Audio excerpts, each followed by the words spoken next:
Assalamualaikum, halo teman-teman. Kami dari kelompok 5 ingin membahas mengenai jantung rematik. Sebelumnya, izinkan kami memperkenalkan diri. Anggota kelompok 5 yang pertama ada Cindy Cynthia Putri, Dea Nafianti, Mai Luna Pelangi Marbun, Mutiara Jelita Hartati, dan Nabila Lutfiana Rosidah. Langsung saja kita masuk ke pembahasannya ya. Definisi penyakit jantung rematik atau PJR atau dalam bahasa medisnya Rheumatic Heart Disease atau RHD adalah suatu kondisi di mana terjadi kerusakan pada katup jantung yang bisa berupa penyempitan atau kebocoran sebagai akibat adanya gejala sisa dari demam rematik atau DR.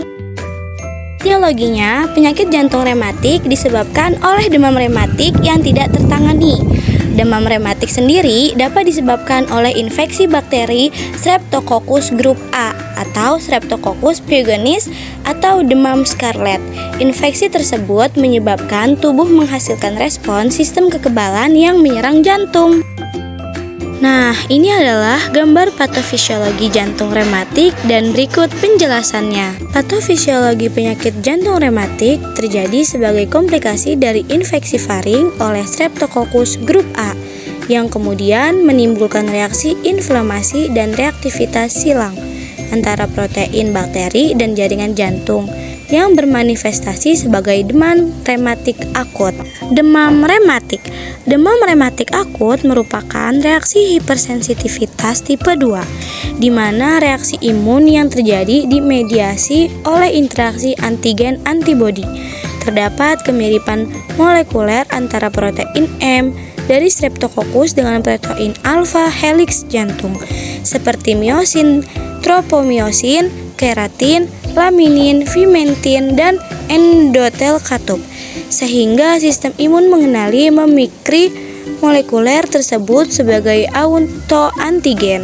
Kemudian terjadi reaksi silang autoimun, baik secara humoral maupun dimediasi oleh sel. Sebagai hasilnya, autoantibodi monoklonal penderita demam rematik akut akan bereaksi tidak hanya terhadap Streptococcus, tetapi juga terhadap miosin pada miokardium dan endotelium katup jantung. Reaksi peradangan pada endotelium yang mengelilingi katup menyebabkan sel T masuk ke dalam katup, sehingga menghasilkan jaringan parut. Inflamasi sitokin seperti TNF-alfa, IFN gamma, IL-10, IL-4 juga bertanggung jawab pada progresivitas lesi fibrotik katup. Kerusakan katup jantung. Penyakit jantung rematik ditandai dengan adanya kerusakan katup jantung secara permanen, baik pada satu atau lebih katup.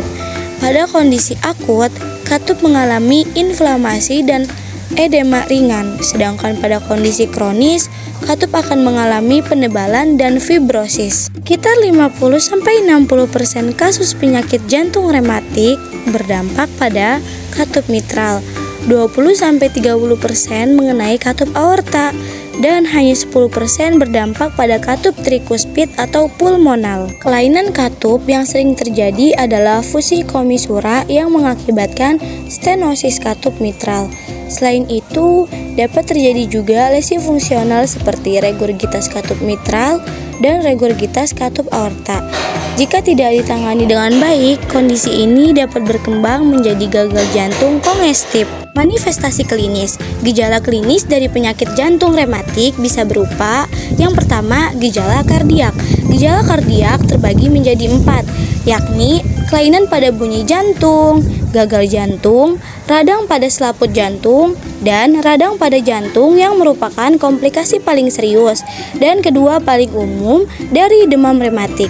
Pada kasus-kasus yang lebih lanjut, pasien dapat mengeluh sesak napas, dada terasa tidak nyaman, nyeri dada, bengkak, dan batuk. Lalu yang kedua ada gejala non-kardiak, radang sendi di beberapa bagian tubuh. Ini adalah gejala umum sekaligus gejala awal dari demam rematik. Umumnya, sendi dimulai pada sendi-sendi besar di lutut dan pergelangan kaki, lalu bermigrasi ke sendi-sendi besar lain di tubuh bagian atas, siku, dan pergelangan tangan.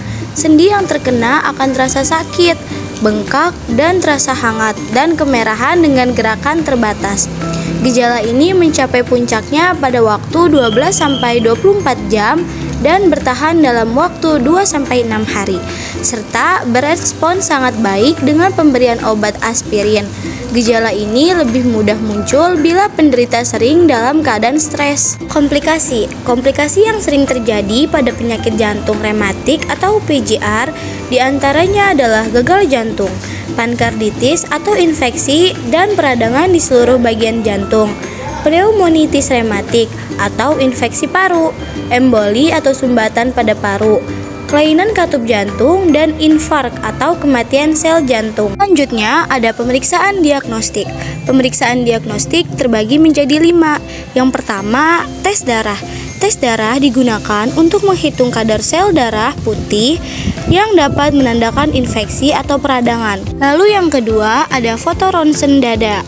Foto ronsen dada digunakan untuk mengetahui kondisi paru-paru dan mendeteksi pembesaran pada jantung. Yang ketiga ada elektrokardiografi, yaitu digunakan untuk menghitung denyut jantung dan memeriksa aktivitas listrik jantung. Lalu ada ekokardiografi untuk mendeteksi kelainan pada jantung, pembuluh darah, dan kemampuan otot jantung dalam memompa darah. Lalu yang terakhir ada MRI jantung, digunakan untuk mendeteksi kondisi katup jantung dan otot jantung. Lalu yang terakhir adalah tindakan. Tindakan yang dilakukan pada penderita jantung rematik bertujuan untuk mengatasi infeksi yang mendasarinya, mengurangi peradangan, mencegah terjadinya komplikasi serius, dan mengendalikan gejala yang muncul.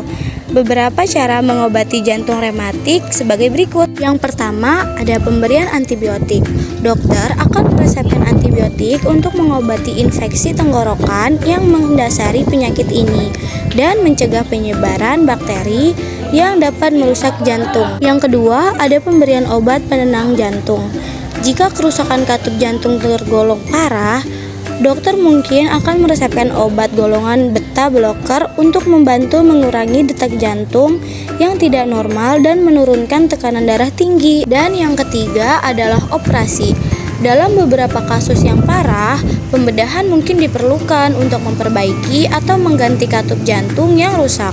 Operasi dilakukan saat obat-obatan yang diresepkan tidak dapat lagi menangani komplikasi jantung yang terjadi pada pasien. Terima kasih, mohon maaf bila ada kesalahan kata, kami cukupkan.